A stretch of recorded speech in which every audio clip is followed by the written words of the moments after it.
नीतीश की मांग पर मोदी की सहमति लगते ही कर्पूरी ठाकुर को भारत रत्न का पुरस्कार मिल गया।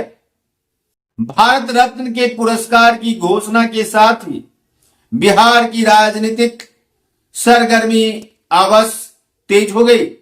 कर्पूरी के नाम पर जहां सियासत तेज हुई, वहीं कर्पूरी के जन्म शताब्दी के अवसर पर विभिन्न राजनीतिक दल के नेताओं ने विभिन्न प्रकार के कार्यक्रम आयोजित किए हैं।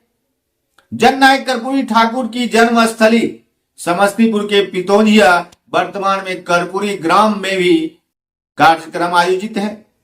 बिहार के मुख्यमंत्री नीतीश कुमार इस कार्यक्रम में शिरकत करने वाले हैं, जबकि ऐसे में ही केंद्र सरकार ने कर्पूरी ठाकुर को भारत रत्न के पुरस्कार देने की घोषणा कर सियासत तेज कर दी है। बीजेपी का यह मास्टर स्ट्रोक है जो लोकसभा चुनाव में अति पिछड़ों के वोट को प्रभावित करने का कार्य करेगी।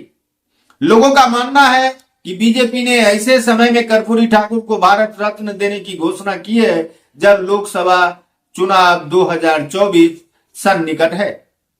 हालांकि नरेंद्र मोदी की वर्तमान सरकार केंद्र सरकार के द्वारा यह ऐतिहासिक फैसला है और लंबे अरसे तक इसका राजनीतिक प्रभाव देखा जा सकता है। बिहार की राजनीति में कर्पूरी ठाकुर अव्वल दर्जे के अति पिछड़ा नेता थे। वे 2 बार बिहार के मुख्यमंत्री और 1 बार उप मुख्यमंत्री बने। बिहार की राजनीति में जननायक के नाम से कर्पूरी ठाकुर विख्यात हुए। 1952 में पहली बार विधायक बनने के बाद कर्पूरी ठाकुर ने कभी पीछे मुड़कर नहीं देखा। 1 बार अवश्य हारे, परंतु कुछ ही महीनों बाद उपचुनाव में फिर से जीतकर सियासत में बने रहे। 36 वर्षों तक की राजनीति में कर्पूरी जी ने एक ऐसी अमिट छाप छोड़ दी जिसके चलते आज बिहार की राजनीति में लालू, नीतीश समेत कई नेता समाजवादी पृष्ठभूमि से जुड़े होने का अपना दावा कर रहे हैं। कर्पूरी ठाकुर के सन्निकट रहने वालों में लालू प्रसाद यादव एवं नीतीश कुमार के नाम जाने जाते हैं। बताया जाता है कि कर्पूरी ठाकुर ने गैर कांग्रेसी सरकार बनाने में स्वयं को इस प्रकार से सियासत में साबित किया था कि देखने वाले देखते ही रह गए थे। शायद यही कारण है कि कर्पूरी ठाकुर के सरकार में जो सुधारात्मक कदम हुए उनमें कई यादगार बन गए। कर्पूरी ठाकुर का निधन 1988 में जब हुआ, तब से लेकर 2024 के 24 जनवरी तक भारत रत्न देने की मांग बिहार की राजनीति में सुनी जाती थी। जन्म शताब्दी वर्ष के इस अवसर पर कर्पूरी ठाकुर को भारत रत्न का पुरस्कार देकर केंद्र सरकार ने लोकसभा चुनाव से पहले बिहार की राजनीति में 36% अति पिछड़ों के योगदान को प्रभावित करने का एक सफल प्रयास अवश्य किया है। इस पर सियासत अवश्य तेज हो गई है। कर्पूरी जी एक ऐसे व्यक्तित्व के रूप में निखरे थे जो नाई समाज से आते थे और नाई का वोट बैंक बिहार में मामूली है, लेकिन वे नाई समाज से आते हुए अति पिछड़ों के लिए काफी कुछ किया था। दुखद बात यह है कि जब 1990 से लेकर 2024 के बीच गैर भाजपा की सरकार बनी और इसमें कई प्रधानमंत्री हुए जिन्होंने कर्पूरी ठाकुर को भारत रत्न का पुरस्कार नहीं दिया और इसकी अनदेखी की। कई सरकारें आई और कर्पूरी जी की इस मांग को उठाने वाले नेताओं को तवज्जो नहीं दी गई।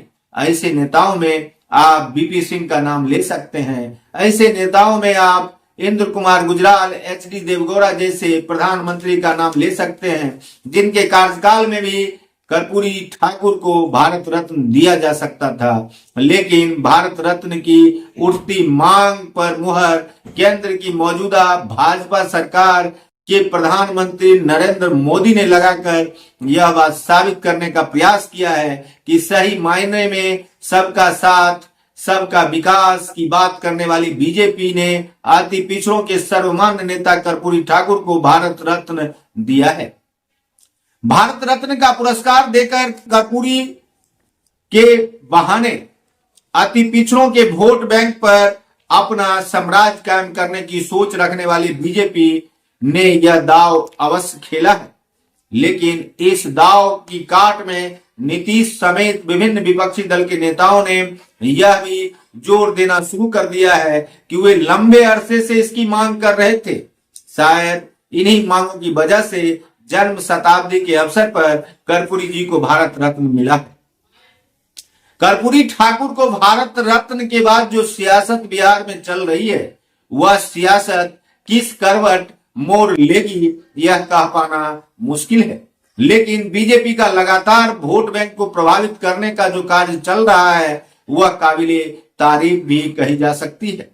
एक तरफ जहां राम मंदिर प्राण प्रतिष्ठा और भव्य मंदिर के निर्माण के बहाने पूरे देश में हिंदुत्व की लहर कायम करने वाले वर्तमान बीजेपी के मुखिया नरेंद्र मोदी ने यह साबित कर दिया कि यह देश हिंदुओं का देश है और हिंदुत्व की भावना सबों में बनी रहनी चाहिए।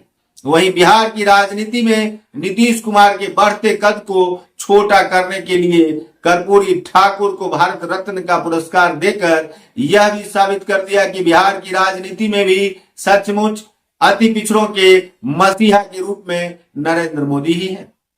कर्पूरी जी को भारत रत्न का पुरस्कार मिला तो उनके पुत्र रामनाथ ठाकुर ने वर्षों की चिर परिचित मांग पूरा होने की बात कह केंद्र सरकार को भी धन्यवाद दे दिया, जबकि आज 24 जनवरी के अवसर पर जन्म शताब्दी समारोह बिहार के समस्तीपुर जिले के पितोजिया गांव में होने की स्थिति में है और इस कार्यक्रम में बिहार के मौजूदा मुख्यमंत्री नीतीश कुमार शिरकत करेंगे।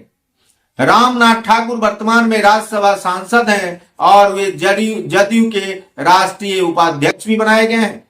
ऐसे में सवाल उठता है कि जहां कर्पूरी के बेटे जदयू की राजनीति कर रहे हैं, वहीं कर्पूरी ठाकुर को बीजेपी ने भारत रत्न का पुरस्कार देकर यह क्या सोचने, क्या समझने और किस प्रकार का राजनीतिक फायदा लेने की कोशिश की गई है, यह चर्चा का विषय बना हुआ है। देखिए, लोकसभा चुनाव आते आते बिहार की राजनीति को प्रभावित करने के लिए क्या चाल चली जाती है। तब तक देखते रहिए संजीवनी बिहार और पाते रहिए नई नई जानकारियां। हम हैं संजीव कुमार सिंह और आप देख रहे हैं संजीवनी बिहार।